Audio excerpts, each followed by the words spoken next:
Welcome back to another episode of FPOG, Financial Planning for Oil and Gas Professionals. This week on the podcast, we were talking about what to do with a bonus, how to plan for a bonus. Should you save it? Should you invest it? We're just going to talk about planning for the bonus. But Justin, I feel like where we need to start this conversation is just really like at a high level, like how do you think about planning for a bonus? Like what would you say, like Cliff Notes, like what would you say kind of sits at top? Because I think it's a good point to give people, exactly what we think, and then we'll kind of flesh it out in this podcast. Okay, exactly what we think.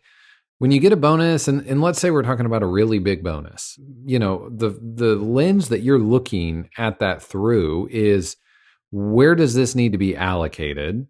How much of it can I enjoy versus how much of it needs to go, long-term investing?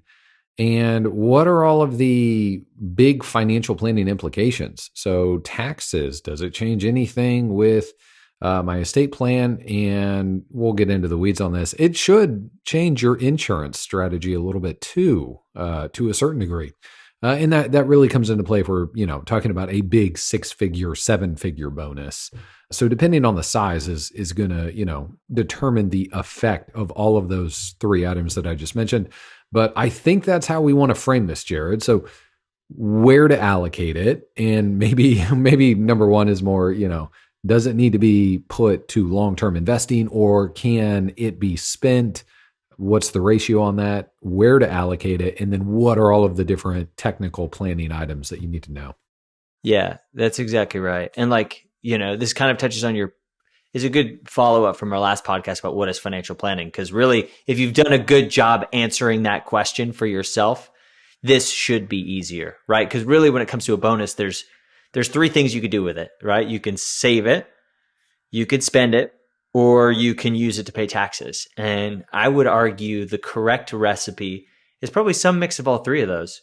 You might hear a financial planner saying, wait, I should spend some of my bonus, and your spidey senses tingle a little bit. I would say, yes, absolutely, assuming that you know how you're tracking towards your progress, and that you have a plan in place you feel excited about. Like we have a lot of clients who oversave, right? So we don't want that, right? Good financial planning balances your present self and your future self. So we think, a good scenario is probably using it for some of all three of those purposes, but we'll get into how the allocations and the percentages. Justin, what would you add there? I think you hit the nail on the head. I mean, I'm excited to dive in, talk about some of the life planning and allocation decisions to think through, and then all of the technical financial planning things to cover. Awesome.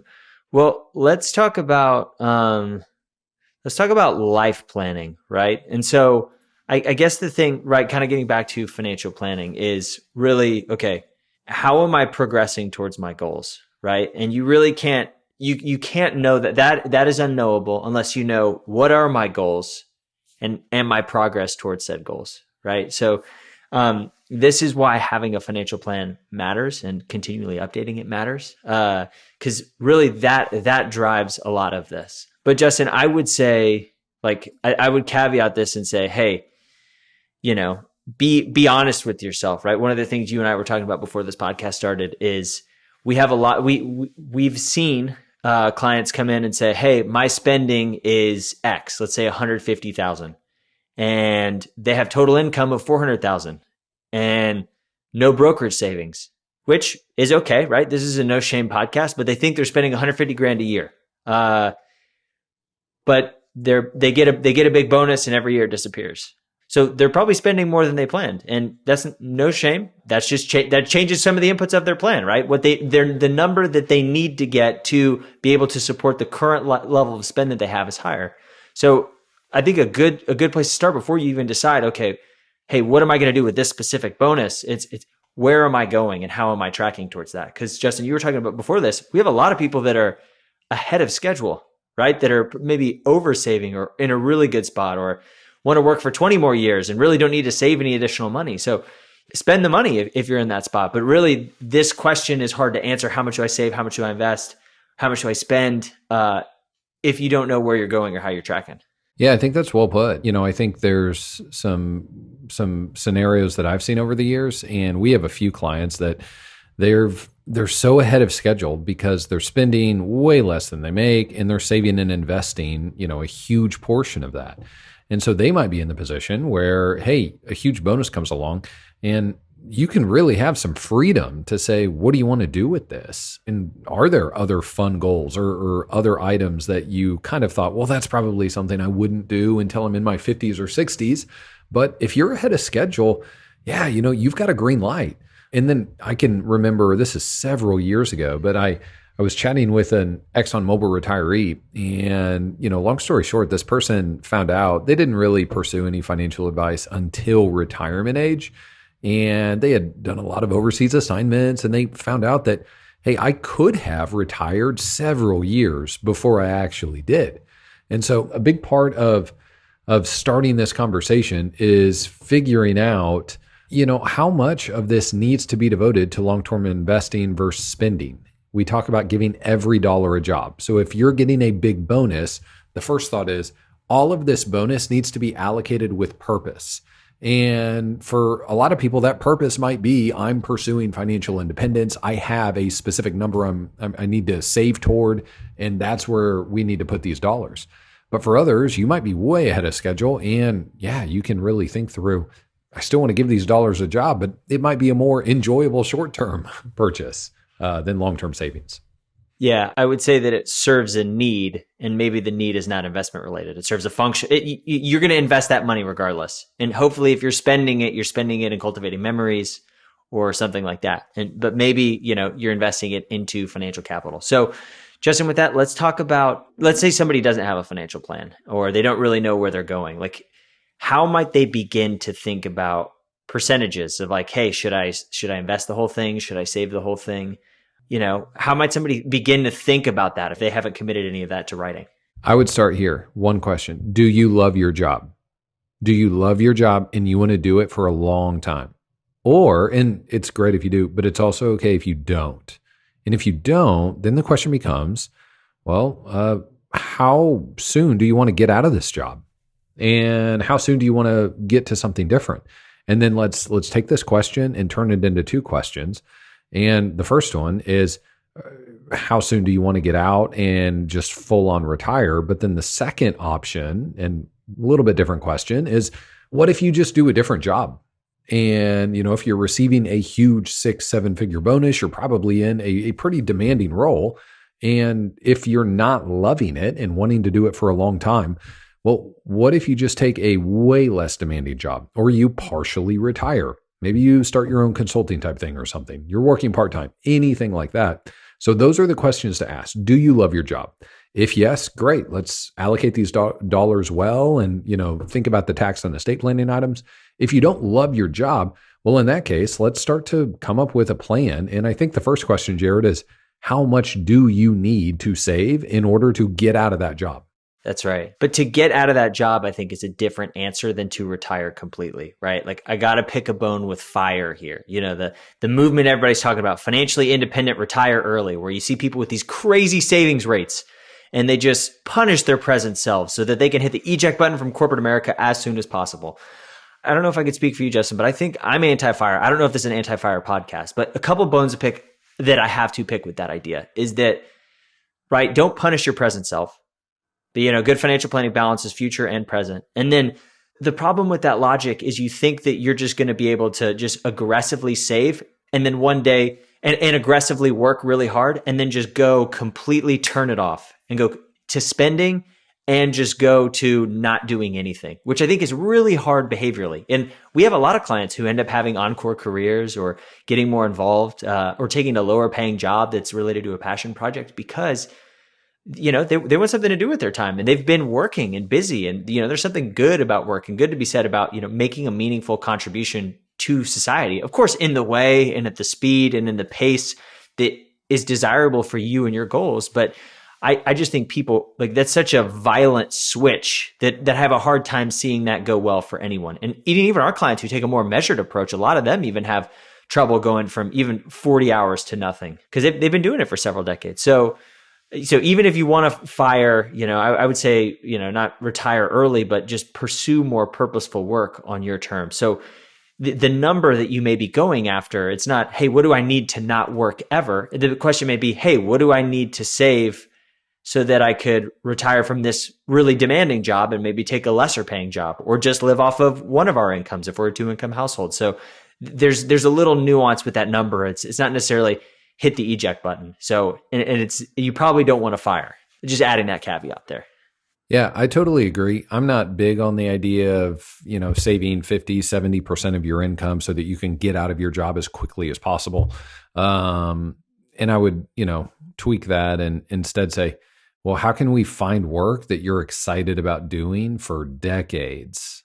And even if that means that work is totally different than what you're doing now, I think there's something to that. But the other reason I like that thought is, a huge part of investing is simply owning great companies, having a great portfolio, having a great investment portfolio mix, and holding onto it for a long, long, long period of time, which is often 10, 20, 30, 40 years.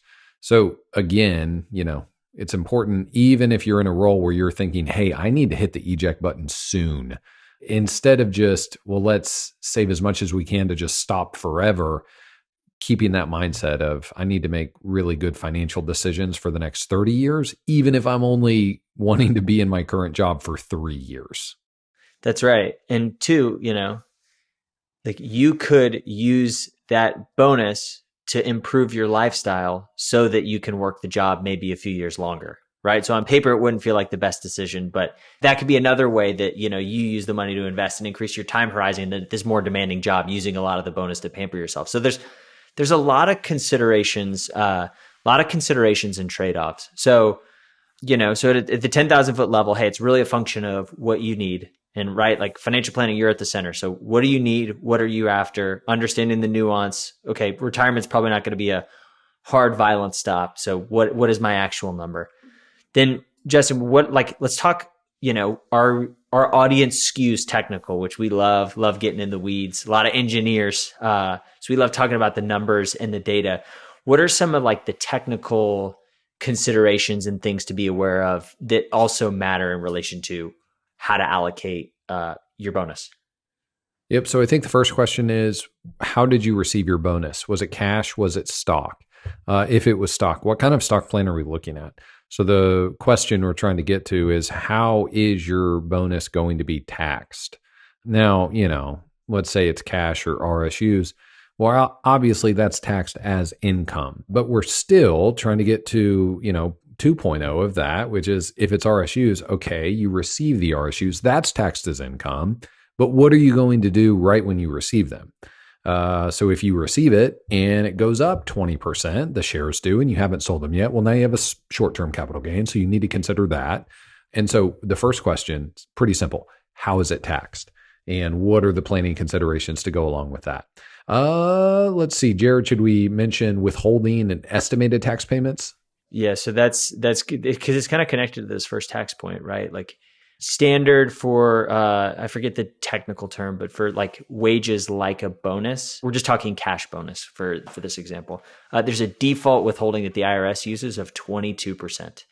And so for most of our listeners that are higher compensated employees, that's not going to be enough. So a portion of your bonus is likely already spoken for additional estimated taxes, because your employer will withhold a natural amount. But if your effective tax rate is higher than that, you will owe a portion of even the after-tax bonus you receive will need to be used to pay additional taxes. So you'll want to do some analysis to make sure that, everything is accounted for. And we'll talk later about, strategies you could do if this income is kind of one time to, kind of manage the tax liability in a high income year. But yeah, withholding is definitely something you need to be aware of, because that varies by person and by tax rate. Absolutely. I've seen RSU plans that withhold 25%. So let's say a cash bonus is withholding 22. Let's say an RSU is withholding 25. Well, if you make, let's pick some numbers that put us in a high tax bracket. Let's say you make 400,000 and your bonus is 300,000. In this example, your bonus is all going to be exposed to 30% tax rates, a little bit of 32 and 35, maybe some of 37. So in that case, you're going to have a delta there of a good 10% or so depending on the exact withholding amount of the bonus. And 10% of 300, that's $30,000.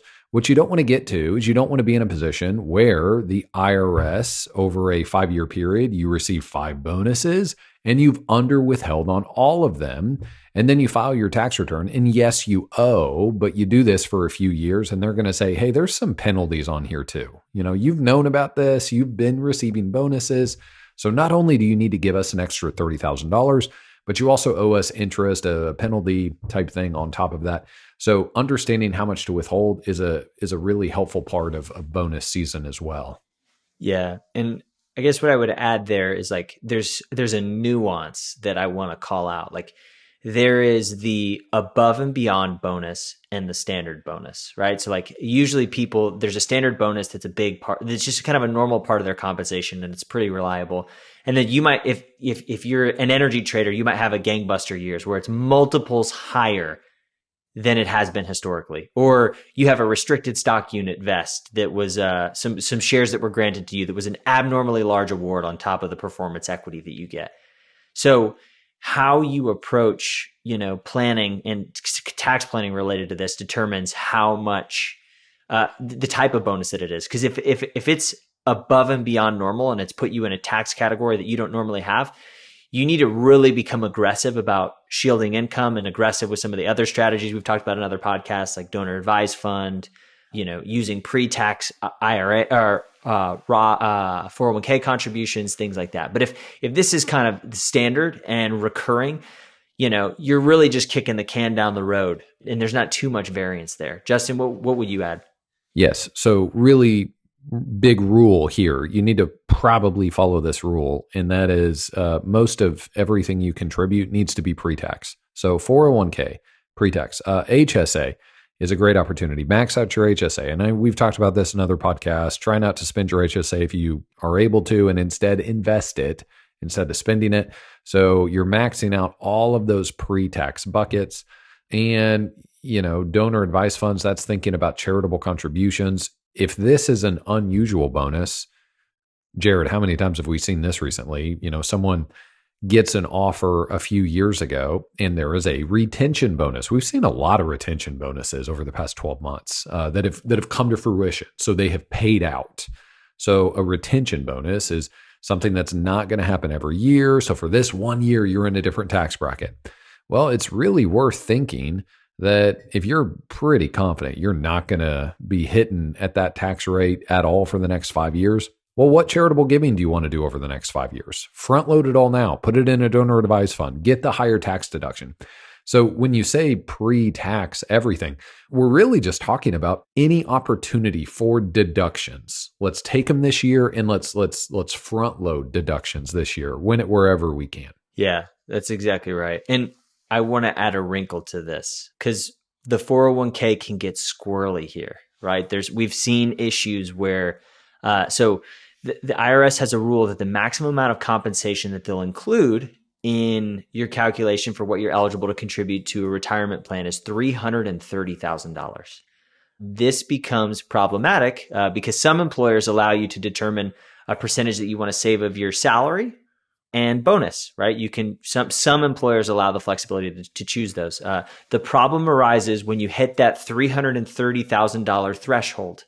So if most of the 330 is bonus and you didn't save any of that in your 401k and only had salary, your plan, depending on the plan, might shut off your ability to make future contributions. So you might not be able to fully fund a 401k.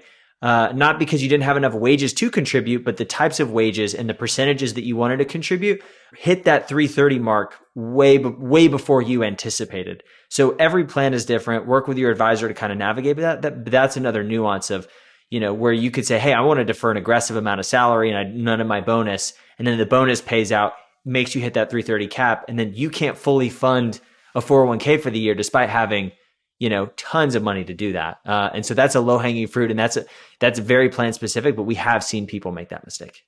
I want to give a really quick example so people can understand what we're talking about there. So the amount of your compensation that can be taken into account when determining employer and employee contributions is limited to $330,000. So two different scenarios here. Let's pretend that someone makes 350,000, Jared, and let's pretend that there's no bonus. So this is going to be a really, really simple example. We're going to have 350,000 spread out over 24 pay periods, so 2 a month to make it even more simple. All right, so 350, you're going to hit 330,000 at some point in, let's say, December. So maybe your second to last paycheck or somewhere around there. You're going to hit the IRS maximum compensation, where after that point, you're not allowed to put anything into a 401k. So, you want to think about that. But now let's do an example that really hits on what we're talking about. Let's pretend that you make $350,000 a year, but in March, you're going to get a $300,000 bonus. So if that's your situation, you really want to be careful with how you fund. Is that bonus? Are you able to make 401k contributions and matching on that bonus? Because let's play this out. Let's say that, okay, maybe you've got 50, 60,000 or so that you've earned, probably more than that, maybe 70, 80 that you've earned before the bonus pays. Now the bonus pays, and then that bonus is going to be the last time you're eligible to make 401k contributions, because in March, because of this huge bonus, you already hit 330,000. And that's the IRS limit for what comp is eligible to go 401k versus not. Anything we should add to that? It's kind of a confusing deal that the IRS does that. I would leave it there. I'd reach out to your advisor and understand the way your bonus is paying out. But just know that a bonus can make you underfund your 401k if you're not careful. That's the caution sign that I would put there. That's the caution sign. And it's a bad caution sign, because if that's your situation, man, you really need to max your 401k that year. You really need to not mess that up. Yeah. So how else does a bonus impact financial planning? Because last time we talked about it, all the dimensions, right? We talked a little bit about how it impacts your retirement plan and how it impacts your tax situation. Does it have any implications for like insurance or estate planning? Yeah. So let's talk about those real quick. Obviously a bonus affects your tax situation. Obviously it affects your investment portfolio. If you get a huge influx of cash or stock, well, now your portfolio is very different structurally than what it was before your bonus. You need to attend to that. So there's a lot of investment decisions to make around that time. But you don't really think estate planning or insurance. And let's mainly go with insurance. So let's say that you're getting a big bonus. Let's do an example of you're getting $1 million bonus. This is a massive year. You're getting a 7-figure bonus. Well, in that case, you absolutely need to reconsider all of your insurance policies. So asset protection, bonuses are paid out, and now you've got a bunch of dollars that have already been taxed, and they're sitting in a checking savings brokerage account. Well, those assets are not protected from creditors. So it is important to review your home insurance policies, your auto insurance policies, your umbrella policies. Do you have appropriate coverage? If something happened and you got sued, what part of your balance sheet is protected versus not? And let's go back to that example of a mega $1 million bonus. That could absolutely be someone that had a balance sheet before the bonus that was far more tilted toward, primary residence, retirement accounts, pension, and then a little bit of brokerage. Now, after the bonus, they still have those 4 things, but this 5th thing, mega brokerage account, because of the bonus, is overweighing the other 4. So in that case, you really need to consider how are your assets positioned and what's protected from creditors versus what's not. And do you need to review home insurance, auto insurance, umbrella policies to make sure you have appropriate coverage? Now, that would be a case where there's a chance you would need more insurance. And so, let's say you don't have umbrella insurance. Now you've got a bunch of assets and you do now need umbrella insurance, hypothetically. So that's a case for more insurance, but it could also be possible that now you need less. So again, let's go back to the $1 million bonus. So that's a huge bonus. You've got this big influx of cash. Well, there does come a point in time where you do hit financial independence, second definition for that, Dave Ramsey definition, self-insured. So if you get this $1 million bonus, and let's say you've hit the total number for amount of dollars you need invested to technically not have to work anymore if you don't want to. And technically, you don't need insurance policies like life insurance and disability insurance because you now have enough assets that, hey, if something happened, you can self-insure that risk. And so there is a very real chance that you could get a mega bonus and you might need less insurance on life and disability side. And so, you want to review those things because insurance is incredibly important for the areas that you need it. And it can also get incredibly expensive if you have excessive insurance that you really don't need at all. So if you have a big change to your balance sheet, a big influx on your asset level, yeah, it's absolutely worth considering. Yeah, I mean, definitely, right? You don't want to be underinsured, which I feel like is a lot of what like life insurance conversation is. Like, oh, you have a policy gap, you need this policy. We see a lot of clients that are overinsured, right? And like part of it, some of it might be unavoidable, right? Like your employer will pay for benefits. Like most large oil and gas employers pay for benefits. So that plus what you have may be more than you need, which is great. But we see a lot of clients that have legacy policies that they bought in their early 20s or they just kind of held on to it because they like the idea of life insurance and just haven't really revisited the conversation since they purchased it in their early 30s or early 40s. And, that's another $2,000 to $3,000 that you could be investing or doing something else with every month. So yeah, reviewing your insurance, I think is huge. Justin, anything else related to kind of technical things that clients should be aware of or thinking about with a big bonus?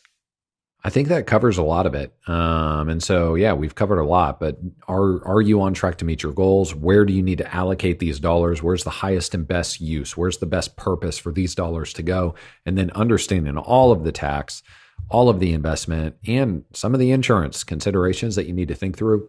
I think it's important stuff.